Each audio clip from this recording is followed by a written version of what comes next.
sababu tutakuwa na chronic illness fund ambayo italipia gharama ya kila Mkenya, na hakuna Mkenya tena atauza mali yake ama tufanye harambee ati kwenda kulipa mambo ya hospitali.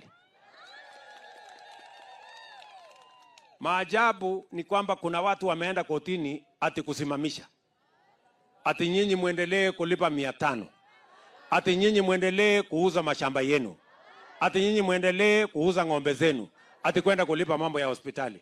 Hawa watu si wazimu? Sijui kama tunaelewana. Na wale wameenda kotini ni watu wezi na wakora na wafisadi ambao wamekuwa wakiiba pesa ya NHIF. Sasa hii wameungana kule kotini, wako na pesa na wameenda kununua mawakili, wameenda kununua mahakama ati waendelee kuiba pesa ya NHIF, na nyinyi muendelee kuuza mali yenu, na nyinyi muendelee kulipa pesa nyingi. Mimi nimewaambia hiyo haitawezekana.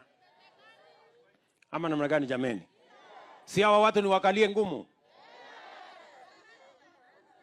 Ama namna gani?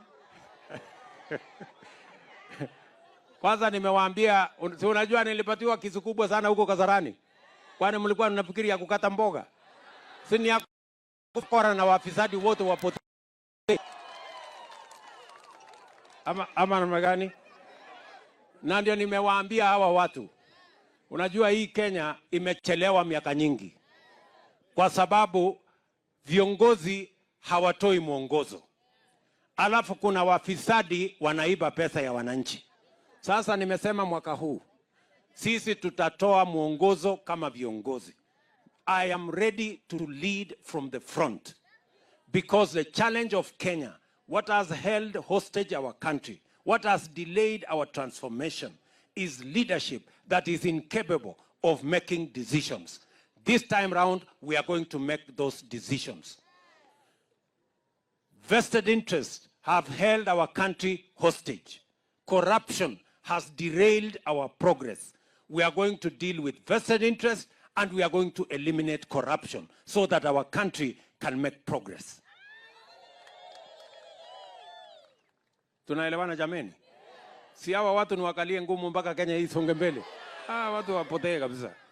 Kwa sababu sasa wanatusumbua, na unajua wanaenda kotini wanajigamba ati wao wako na pesa, watanunua wakili, wataenda kuongana mahakama, ati nyinyi kwa sababu hamuna pesa ya kununua. Mko na pesa ya kununua wakili?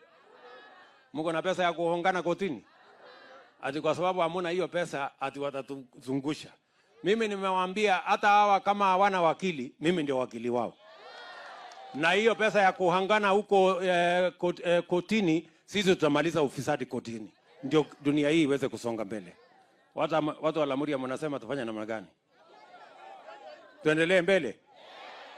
Tupatie hawa watu nafasi ati watukoroge? Sasa niwaulize. Si tulisema tuzalishe chakula